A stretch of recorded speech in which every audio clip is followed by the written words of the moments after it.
be. See if there be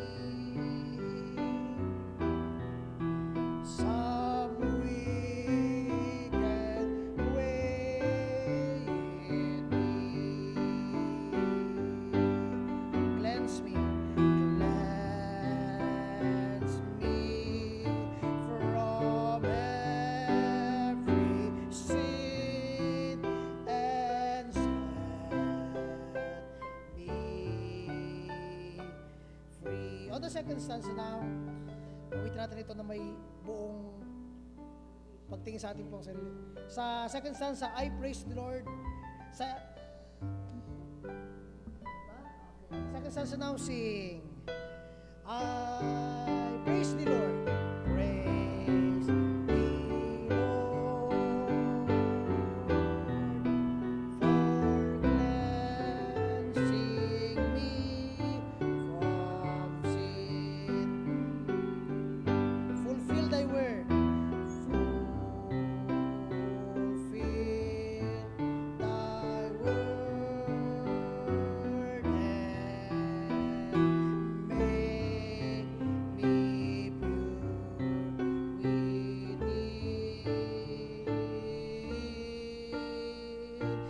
Fill me with fire. Return me to whence I came. I burned with shame. Grant my desire. Grant my desire to magnify thy. Amen. On third stanza now, mabibigyan pa ng lalim sa third verse. I-reflect natin yung mga words. Lord, take my life and make it holy thine. On the third now, sing. Lord, take my life and make it holy thine. Fill my poor heart. Fill my poor heart with thy great love divine. Take all my will. Take all my will. Hindi lang will, pati passion, self, and pride. And passion, self, and pride. Amen. Handa ba kayong ibigay sa Panginoon? I now surrender, Lord, in me. Abide. Pag kami sinitong kanta na to, kinakanta lang ng mga Christians na hindi nila tinitingnan yung bigat, no? Nung ibig sabihin ng take all my will, Lord. Ibig sabihin nun ganito. Sa lahat ng mga aspeto mo sa buhay, ng kakayanan mo, ng mga kalakasan mo at kahinaan mo, no? Sa katalinuhan mo at doon sa parte na hindi mo kaya, hindi ka magdedepende sa sarili mo. Ibibigay mo yun sa Panginoon. Malakas ka, it's because of God. Mahina ka, ibigay mo sa Diyos. At sa pinakahuling point na to, ang sabi ng writer, O Holy Ghost, revival comes from thee. Send a revival, start the work in me. Saan makikita? Sa kanyang salita, na kung saan ang pinapakita doon, ang nagsusupply nito ay ang Diyos. For blessings now, O Lord, I humbly pray. Ang isang bagay na huwag natin kakalimutan, lahat ng meron tayo, pati yung nakagustuhan mong magbago, ay hindi mo yan kayang gawin.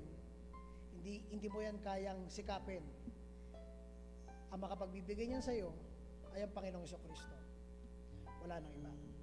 Kaya, sa pinakahuling verse, bigyan natin ang ating best sa pagkanta nito. Oh, Holy Ghost, sing. Oh, Holy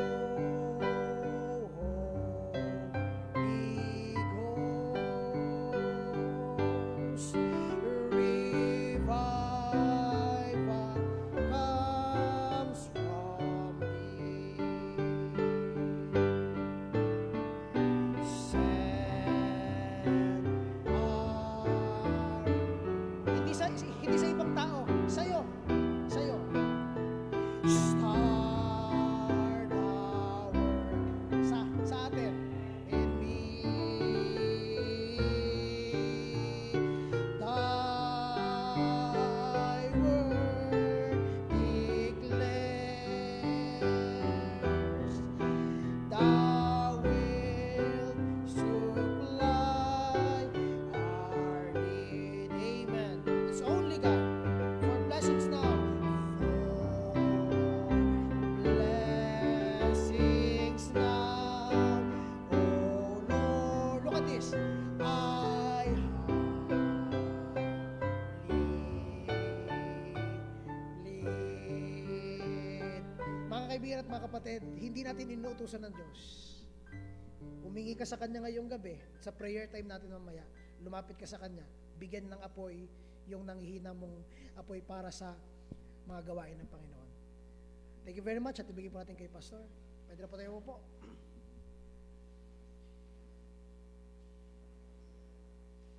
Magandang gabi po at salamat na nag-umpisa tayo sa awitin ng revival. Tama-tama naman po ang chapter 17 ay dito po umiyak si David sa kanyang panalangin. Tapos magsitay, basahin natin ang chapter 17. Siguro dito kayong ubusin ngayon from 1 to 15. Okay, chapter 17. Panalangin ni David dito na iligtas siya sa kanyang mga kaaway. Pero iba po ang kanyang damdamin dito, katulad ng inawit natin kanina, ay heart-searching po ito. Okay, verse 1. Andiyan na po ba kayo? Sabi po ng verse 1, Hear the right, O Lord, attend unto my cry, give ear unto my prayer that goeth not out of all lips. Let my sentence come forth from thy presence, let thine eyes behold things that are equal. Dalawa na po ang hiningi ni David yan, verse 1 and verse 2.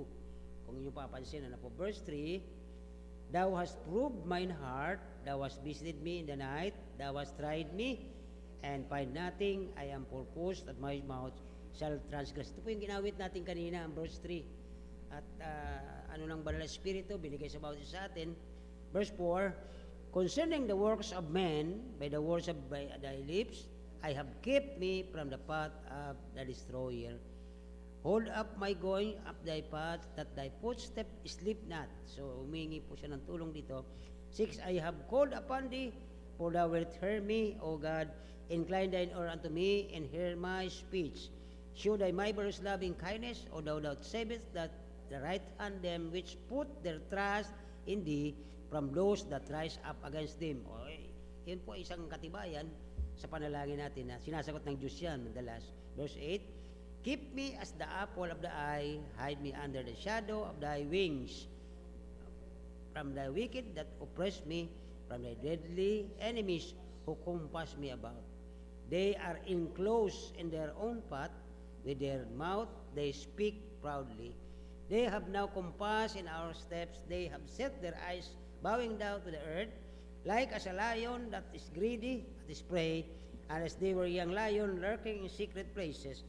Arise, O Lord, disappoint him, cast him down, deliver my soul from the wicked, which is thy sword, from men which are thy hand, O Lord, from men of the world which have their portion in this life, and as belly thou fillest with thy hid treasure, they are full of children, and of the rest of their substance of their babies. Last, as for me, I will behold thy face in righteousness, I shall be satisfied when I awake with thy likeness. So sa gabi po ito, habang tayo po'y nakikipaglaban sa spiritual battle, ito po ang elemento, at least 4, natitingnan natin dito from verse 1, verse 2 and 3, verse 7 and 13, and verse 5, may 4 na elemento kung bakit ay epektibo ang prayer ni David. Pwede rin natin gamitin ang ganitong sistema kung paano naisulat ito upang tayo ay magbigyan ng example. Tayo po ay manalangin. Nagilang nyo, salamat po sa aming pag-awit pa lamang ay kinukumbik na po ng Banal na Espiritu ang aming mga puso na kung saan sa aming kaibuturan ay nagagawa namin ang ayaw ninyo at nalulungkot ang Banal na Espiritu. O Panginoon, tulungan niyo po kami. Padala niyo po kami ng revival mula sa leader hanggang sa kaibaba, hanggang sa mga ma-attend, Panginoon, ang buong church, ang buong kalipunan ito, Panginoon. Kayo po ang maitaas, kayo may pangaral.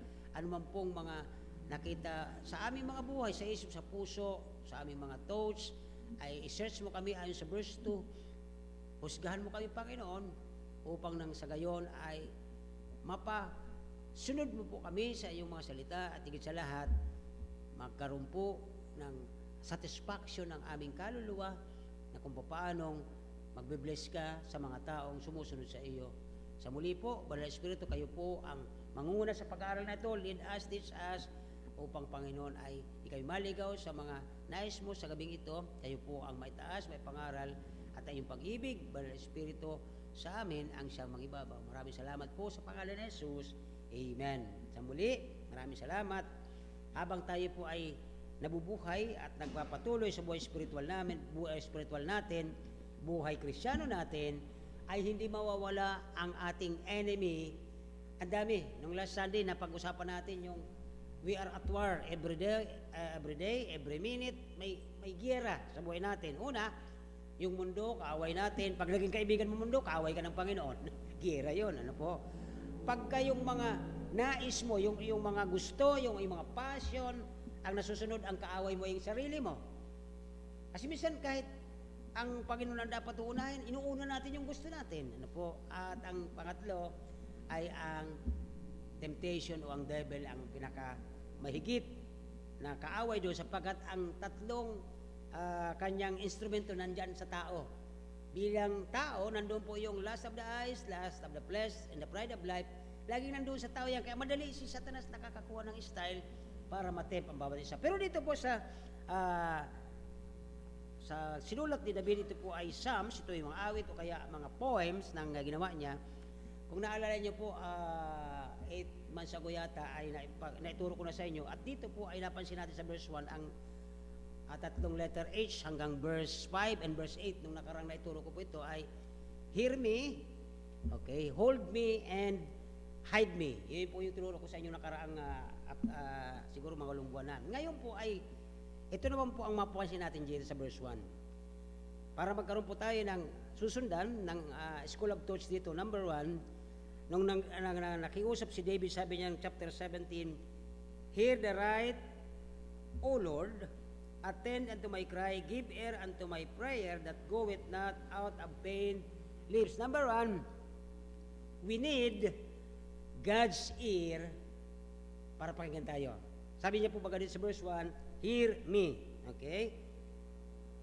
Walang me doon sa kasunod niya, pero ang sabi doon, hear the right, O Lord. Sino bang binabanggit niyang right? Eh siya malapit sa Panginoon. At sabi ng Bible, ang sino mang nakay Kristo or in Christ, ay may karapatang lumapit sa trono ng Diyos boldly. So yun po yung sabi ni David dito. So ang pangalawa sa verse 2 and verse 3, ano po ang kailangan natin doon? Isang elemento na kailangan natin para tayo po ay makalaban sa every time, every day na every minute sa buhay natin, mayroon tayong gera, mayroong spiritual battle. Ano po ang kailangan natin? We need, number 1, we need God's ear. Verse 2 and verse 3, we need God's, ano po yun? Tingnan niyo po ang verse 2 and verse 3. Okay. Anong kailangan natin? Ayan po sa second line. Let thine eyes, di ba? Ang sabi niya sa verse 3, examine me. Paano ka mag-i-examine kung puro aparato? Dapat ang magandang examine sa tao, mata. Ang the best na examination ng Panginoon sa atin, ang sabi ni David, I need your eyes, Lord, examine me. Sabi ng verse 3, prove me. May sinabi pa siyang isa. Ano yung verse 3 muna? Verse muna ng verse 3 muna, saglit lang. Verse 3. Tingnan niyo po, dalawa ito dito sa verse 3. Sabi ng verse 3, Thou hast proved my heart. Kaya kanina, ang ganda nung pinaawit ng ating song leader. Lord, prove me. Search me. Search my life with your eyes, Lord. Sabi diyan po. And has visited me in the night. At tutulog ka, alam na Diyos ang panaginip mo, ang lahat, ano po. Thou hast tried me. Sinasubukan mo po, O Panginoon. Ano po ang pangalawa? Okay? And shall find nothing. I am purpose at thy mouth and shall transgress. Ano po ang pangalawa doon ay try me. Po. Thou hast tried me and shall find nothing. So yun po yung dalawang adverb na mapasin natin. And yung pangatlong kailangan nating elemento para tayo ay maging epektibo sa panalangin. Katulad ng panalangin ito ni David, and siguro hindi lang siya umiiyak spiritually kasi yung kanina nung nagturo ako nung yung repentance at saka yung isang word na ginagamit na kabaliktaran ng repentance, nawala na kaagad. Remorse, okay? Sabi ko sa Bible study, magkaiba yung ang layo ng remorse at saka ang repentance. Ang remorse parang iyak buhaya, sabi nung isang mga doon, Sister Lodi, Pastor, ano ibig sabihin ng iyak buhaya? Gusto pag-explain ko iyak ng buhaya. Sabi ko, ang iyak buhaya, yung kunyari umiyak pero hindi. So, yun na nalangit ko. So, ito pong dito binabanggit na examine, tried me, and prove me and try me. Ano po? Sa verse 7 and 13, ang pangatlong kailangan natin para maging epektibo katulad ni David na siya nanalangin, na siya po'y nanalangin by spirit, ano po? At yung talagang pag-iyak ng kanyang espiritu ay gano'n na lamang sapagkat nararamdaman niya ang banal na espiritu, kinukonvict siya, sabi niya doon sa verse 7. Hanapin natin ang word, verse 7 na po. Verse 7. Okay, wala dyan, dito na lang. Sabi ng verse 7, Shew thy marvelous loving kindness, O thou that thy savest thy right. Okay. And, tama ba yung binabasa ko? Verse 17. Okay. Right hand them that which put their trust in thee from those that rise up against thee. Yung pong word na, napansin niyo po ba doon yung deliver? Okay. Bakit mali ito ang aking naisulat dyan? Na deliver. Yung savest, ano po? Savest ang nakalagay doon sa verse 7. O thou savest by the right hand. Sa verse 13 ang sinasabi kong deliver. Nasa 13 ang deliver. Yung dalawang yon, magkaparehas ang ibig sabihin niya. Ano po? Kailangan natin ang kamay ng Diyos na siyang mag-save at mag-deliver sa atin. Okay? Kailangan natin ang kamay ng Diyos doon. Okay, ang pang-apat pong elemento na kailangan natin dito ay habang tayo nakipaglabay sa spiritual battle every day, problema, masaya naman, bigla na lang sasabog, bigla lang init. Isa po yung sistema ng kaaway, po, yung sarili mo bigla kang mag-burst out sa galit. Wala namang kalatoy-latoy, maayos naman yung natin. Pero dito po, ang kailangan natin pang verse 15, okay, pang last. Sabi ng verse 15 at naituro ko na sa inyo kanina, sabi doon, as for me, I will behold thy face in righteousness. I shall be satisfied. Satisfied ka. Oh, may problema. Mo lang. Satisfied ka sa Panginoon Kaya, hindi mo mapapansin mga bagay nito. Kaya ito pong apat na elementong ito po yung makikita natin doon sa panalangin ni David. Po. Kaya, isang bagay na sa panalangin natin, kagaya ng binanggit kanina ng ating song leader, sa pag-pray natin, Lord, nagmamakaawa tayo at hindi tayo nag-uutos sa Diyos. Number 1, okay, ang Diyos po ginagamit pa rin ng Panginoon yung kanilang humbleness sa pamagitan ng pag nagpipray sila, sa kalooban mo, O Diyos, ano po. Si David po dito ay nananalangin ay ang kanyang cause sapagkat dito ang dahilan, he was concerned about God's will. Hindi yung will natin. Kaya tama din naman kanina na naunahan tayo sa pag-awit na yon ng Search Me, O God. Hindi yung kalooban natin ang masusunod. Yes, mayroon tayong project, pero hindi ko mo yun ang gusto natin, ipakiusap natin sa Diyos. Bakit po? Naalala ko yung isang, and by the way, mamaya ko na yun kasi may mga commentator sa Biblia, ang gagaling nila mag-comment doon. Minsan sa panalangin kasi, para tayo yung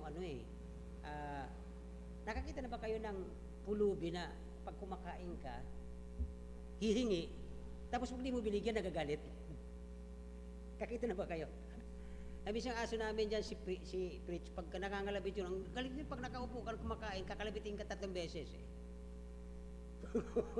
Tapos, pag lingon mo, pupungayan ka ng mata. Hindi nakakainis yun. Pero yung ibang bata, pag humingi sa iyo, tapos di mo nabigyan, yung ibang mga, dyan sa kalsada dyan, di ba, nandudura pag dinabigyan yun ng piso at 5 piso eh. Pag di mo binigyan, duduraan ka eh. So, magkaiba yun. So, dito ay, sabi ni David dito, ang Diyos ay concerned si David sa kalooban ng Diyos, hindi na sa kung ano man ang ihatol ng Diyos sa kanya, although siya po ay parang mamamatay sa napapalibutan siya ng kaaway, every time na lang, kung hindi si Saul, kundi yung anak naman niya, parang wala na bang araw na wala siyang kaaway. The same with the Christian, mga kapatid, kung ang Panginoon nung araw ay gano'n din po, naglalakad siya, wala na nga siyang sariling bahay, wala na nga siyang sariling sasakyan, ang dami niyang pressure, ang dami niyang ginagawa, na minsan ang laging binabantay sa kanya ng mga Sanhedrin, ng yung mga gaya-gaya, sabi niya, biruin mo, linggong-linggo, nag-ano ka ng tupa. Kumbaga, hinahanapan lang lagi siya ng butas, hinahanapan lang lagi siya ng paninisi, sapagkat wala talaga silang kaalam-alam. Ano po? So dito ay, kapag tayo ay nananalangin, na mayroong deceitful lips, parang pag hindi naman, posible naman tayong naluluko sa panalangin, pero parang lumalabas, kapag nananalangin daw tayo, na parinig. Naalala ko tuloy yung minsan na ituro ko na yun dito matagal na, 2015 yata. Pag, di ba nagpipray tayo nun, paikot. Nag-warning na ako. Sabi ko, kung magpipray tayo ng ganito na paikot tayo at narinig ng karamihan, huwag tayo magpipray ng parinig sa iba. Lord, alam niyo naman po na wala na kami pangsaing. Lord, alam niyo po kami araw-araw na mamasahe, wala kami talaga mapagkuno. Hindi sa public yun, di ba? Na dapat, ang maririnig ng mga tao sa atin ay, Lord, salamat na kahit walang-wala kami, gumagamit ka ng iba. The same with the writings na ito, ng sinabi ni David, ang kalooban mo, Panginoon, masunod din yung amin. Hindi ako may paparinig sa iyo, Lord. Okay? So dito ay, maliban na kailangan ni David dito ang tenga ng Panginoon sa amin sa verse 1, hear me. Okay? Sapagkat, minsan, isa sa dahilan kung bakit hindi pinapakinggan ang isang tao, mayroon siyang tinatago.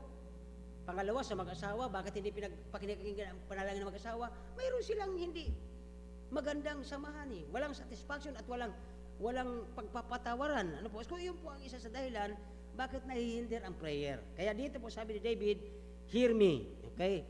Yung isa sa deceitful lips ay yung parang nag-uutos ka. Lord, sana po naman makonvict si ganito. Inuutosan mo yung tao nagpaparinig ka through prayer, that is a deceitful lips, na sabi dito po sa verse 1, sabi ni David, hear me, hear the right. Ano po? Hindi yung mali. Mali kasi yung ganong ginagawa na format na minsan nagiging kausuhan. Ano po? So dito ay para makuha ang tenga ng Panginoon, sabi ni David dito sa verse 1, again, sabi niya, hear the right, O Lord, attend unto my cry, give ear to my prayers, that goeth not out of vain lips. Ano yung vain sa Tagalog?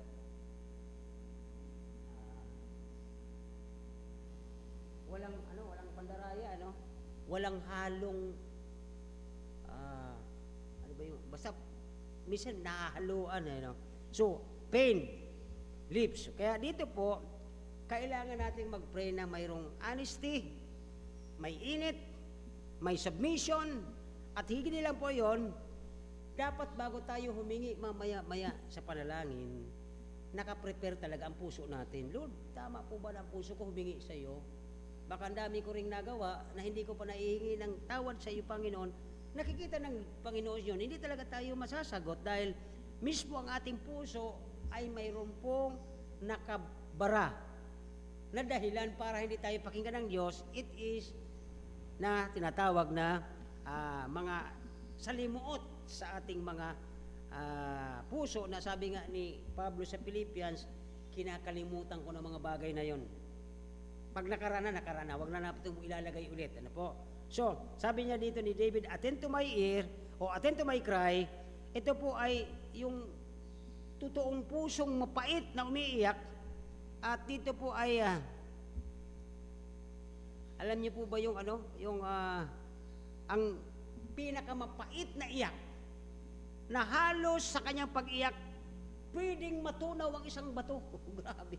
Sabi ni isang rito, nakita ko ito, nakopya ko doon sa isang komentarista sa Bible, na yung sobrang pait ng iyong iyak na halos yung bato kayang matunaw. Grabe yung yun, ano? Kabaliktaran naman ito, yung sobrang pananampalataya mo, na nananalangin ka, pag luhod mo sa yelo, ultimo yung yelo, nagtutunaw dahil sa init ng panalangin. Halos magkasing kahawig po ito na kapag tayo daw umiyak, ng sabi ni David dito, attend to my cry. Yung impit na daing mo, yung sobrang pait na iyak, na ito po ay halos matunaw ang isang matigas na bato. Pag sinabing bato, matigas yun samantalang iyak mo, kayang durugin. Okay? So, kung ang ating panalangin ay katulad nito, ano po, lahat tayo alam at lahat tayo nakakaunawa ng isang baby, sabihin natin 2 weeks, 3 weeks, 1 month, pag ang infant umiiyak, hindi mo kayang tiisin yan. Alam niyo ba yun? 4 yung naging anak ng aking may bahay, ay sabi ko sa inyo, pagkatulog kami dahil pagod, hindi ba pwedeng di ka babangon? Babangon ka talaga sa isang iyak pa lang, kasi talagang antinis ng iyak niyan, na yung maawa, kasi hindi mo alam kung gutom, hindi mo alam kung basa, hindi mo alam kung masakit ang tiyan. Ito po yung isa sa mga titingnan natin sa ating panalangin, mga kapatid. Sa ating panalangin, katulad ng isang musmos na bagong silang, na pag ito ay umiyak, na halos hindi kailangan ang ganda ng boses ng iyak niya, kundi yung palang natural na iyak niya, hindi mo talaga kayang tiisin yan Siyempre, unang-una, baby yan, hindi mo alam, hindi man yan pwede magsalita. Yun po ang parang katulad ng sinasabi ng verse 1, sabi niya ulit, okay? O Panginoon, pakinggan mo ang matuwid na usapin, pansinin mo ang aking daing. Na halos sobrang pait ng iyong daing na ito, dahil para kang pinagsakluban ng langit at lupa, ang dami yung kaway sa paligid, na halos ang isang bato ay piring madurog, na parang isang bata na umiiyak siya na hindi mo kayang tiisin. Sabi rito, mula sa mga labing walang pandaraya, digin mo ang aking panalangin. So, yun po ang mapansin natin dito sa panalangin na ito ni David. Kaya, mayroong isang mighty power o napakalakas na pangyarihan sa isang batang nagpiprevail sa pag-iyak. At sigurado ang puso ng magulang, hindi po pwedeng hindi niya ito tingnan lalo na ang Panginoon, sabi nga ng Luke 18 verse 7 yata yun, diba? Hindi kayo kayang tiisin ng iyong Ama sa langit. Kaya ang kanyang sagot ay immediate. So ganun po pala ang ating prayer, sabi ng Psalm 17, katulad ng pag-iyak na yun ni David sa verse 1, na sa ating paghingi sa Panginoon, katulad sa bata, na yung pait ng ating mga hinihingi, Lord, hindi namin to kaya, ikaw lamang kakayahan, na halos ang isang matigas na bato kayang madurog at matunaw sa pait ng panalangin at iyak ng isang anak ng Panginoon na walang magulang na matitiis ang kanyang bagong silang na umiiyak po. So yun po ang pasin natin. Kaya isa sa mga sinabi ni Charles Haddon Spurgeon, at kinopya ko rin yung kaputol, sabi niya, ang patuloy na pagkatok ng isang pulubi sa isang gate, hindi po pwedeng, hindi talaga ito bigyan hindi siya titigil Di ba? Katok ng katok yung pulubi. Eh siyempre, sabi mo, alis ka na. Eh, hindi nga umaalis, patuloy siyang kumakatok. Maawa po kayo, pahingi po. The same, doon ginagawa po ito ni David ang kanyang panalangin sa verse 1. Yan ang comment ni Charles Spurgeon dyan eh.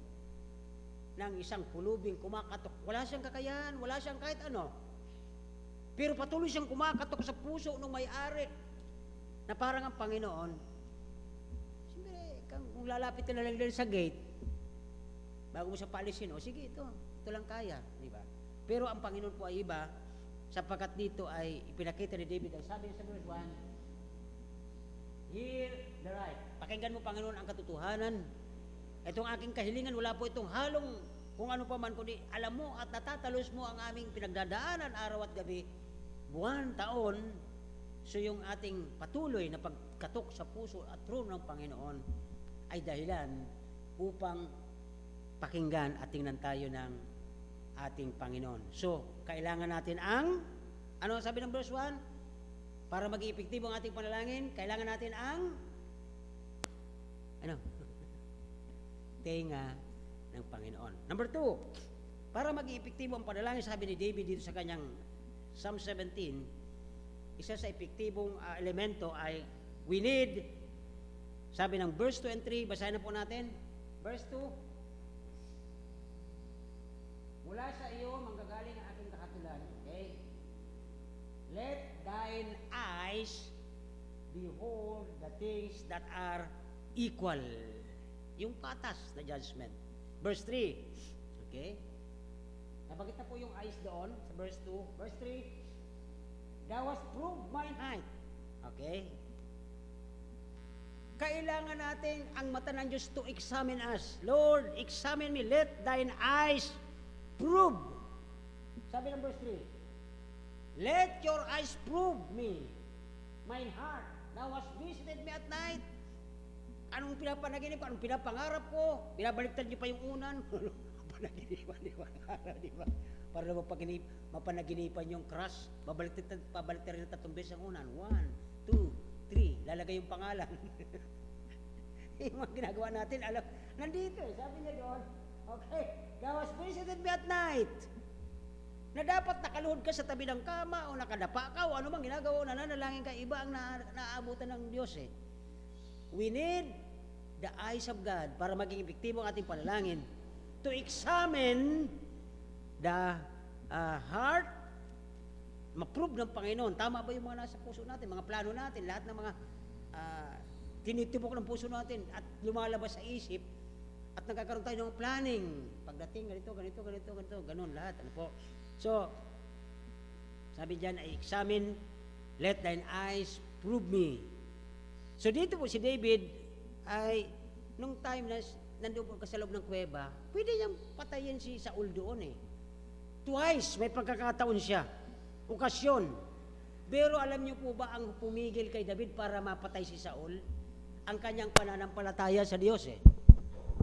Yung kanyang pananampalataya, kasi sabi niya, that's not God's anointed. Kasi naniniwala ako sa Diyos na ang plano niya, dahil siya po ay pinahintulutin, siya may alam kung paano niyan papalisin, at tinitrain niya ako na makita ko ang mali niya na hindi ko gagawin. Yun po ang sabi ni David dito sa kanyang,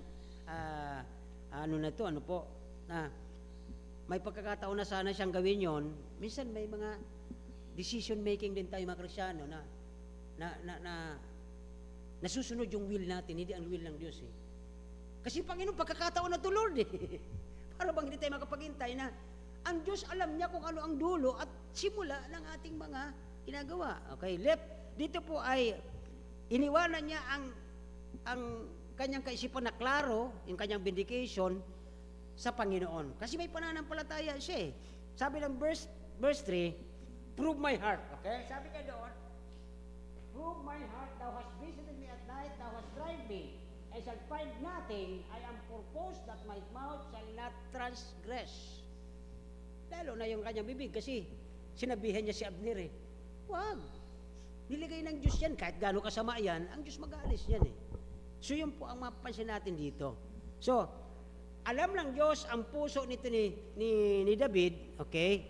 He proves the heart of the believers also. Kapag tayo nanalangin, kadalasan, okay, katulad tayo ni Jacob. Nang mag-pray si Jacob, ano po, nag-interpret siya in the middle, di ba? At pagkatapos, nagkaroon siya ng plano. Nakipag-wrestling siya sa Panginoon nung siya po'y nanalangin, di ba? Hindi kita bibitawan. Pero minsan ay iba po kasi ang ni Jacob. Si Jacob po ay may plano ang Diyos na pag-aanuhan ng Israel. Sa atin po iba ang plano sa atin. Wag natin gagayahin 'yon. Ang pinapakita doon sa buhay ni Jacob ay ang Diyos ay darating para sa grasya. Okay? So dito ay hindi tayo manalangin. Pagkatapos nating manalangin, paglabasan natin dyan, chismisan pagkauli, di ba? Kasi napoprove ng Panginoon. Kanina nagsasalita ka ng dabi ang mo, tapos paglabasan dyan, uy, alam mo pala, Brad, si ganito. Chismisan na, di ba? Hindi tayo pwedeng ganyan. Ano po? Sabi dito ng verse 3, prove me. Sabi ng panulat ni David dito, na pagkatapos nating mag-pray, kung ano-ano pag-uusapan na hindi na po maganda, God's word and the prayer go together. Magkasama po ito, ang salita ng Diyos at ang prayer natin, kapag namuhay tayo sa salita ng Diyos, it keeps us in the will of God. Po. Kasi, magkukontrol ka eh. Oo nga pala, sabi pala pag tayo ay namumuhay sa salita ng Diyos, babad ka roon, hindi mo na yan maiisip at hindi mo yan mailalabas kapag ka. Pero kadalasan talaga po, ang nangyayari bilang mga tao ay nahuhulog tayo doon. Ano po? Pagkatapos pa lang natin makipag-usap sa Diyos, magkakamali. The same with the Israelite people, paikot-ikot, paulit-ulit. Ano po? So, siguro itong number 3, isabay na natin. Kasi alam nyo naman yung pang-apat eh. Number 3 sa verse 7 and verse 13, isa sa pagiging epektibo ng panalangin natin, kailangan maliban na kailangan natin ang tenga ng Diyos, ang mata ng Diyos, kailangan natin sa verse 7, verse 13 ay ang kanyang kamay. Okay? Yung ear, eye, and his hand. Sa verse 7, sabi ng verse 7, okay? Show me thy marvelous loving, o thou savest thy right hand. Yung pong savest. Kasi ang Diyos po ang kumikilos. Pag kumilos ang kamay ng Diyos, walang makakaagaw. Sabi ng ng John chapter 10, no one can pluck them out of my Father's hand. Okay? So, ang asang po dito, verse, kasama ng verse 7 ay ang verse 13. Yung word po dito sa verse 13 ay, arise, O Lord, disappoint him, cast him down, deliver. Ano po yung word na deliver? Ang God's hand po ang nagdi-deliver sa atin. Verse 7 and verse 13, ang word na save ay it means to deliver. The same word po ang dalawa. Kaya 7 and 13, notice na ginawa ni David po ito, ang kanyang response dito is submission. Mag-submit tayo sa Panginoon, hindi yung parang pinangungunahan natin ang word of God dito eh. And God's response is one of His service. Isi-save tayo, ingatan tayo, at ang isang tinanong ni David dito nung siya po ay nanalangin, bilang na siya po ay hari, at ang kanyang tulong hinihingi, ang response ni David ay pananampalataya, at kumakaaway niya po ay hindi siya natalo sapagkat ang Diyos ay tinulungan po siya. Okay? At tapusin na natin, konti na lang naman ito. Number 4, sa verse 15, okay? Verse 15 yun, alam ko yung word na satisfied. Ang pang-apat na kailangan elemento natin para halos ano man lang natin, mahawig ang panalangin ni David, kailangan natin ang mukha ng Diyos dito. Bakit ang mukha ng Diyos? Sometimes may sinabi sa Bible, kapag ang kanyang anak ay nagkasala, inilalayo niya ang kanyang mukha eh. Okay? Pero dito, ang sabi ni David sa verse 15, as for me, I will behold thy face in righteousness. Ano po? Verse 15. Ayan. Mamasdan ang iyong mukha sa katuwiran. Pag sinabi mong mamasdan, hindi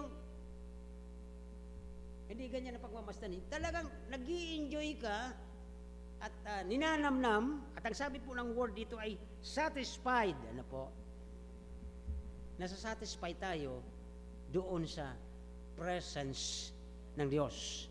Ang ating panalangin ay hindi lang po ito nakaking katuwaan sa Kanya bilang sabi baga ng Revelation yata yung sweet smelling savor. Ito'y mabangong amoy sa Kanya ang ating panalangin at hindi nagiging sayang kundi ang goal ng Panginoon dito ay maging conform to His image. Sabi ng Romans 8:29, di ba? Sabi niya doon, for whom He did foreknew, He did predestinate and to be conformed to the image of Him. Okay?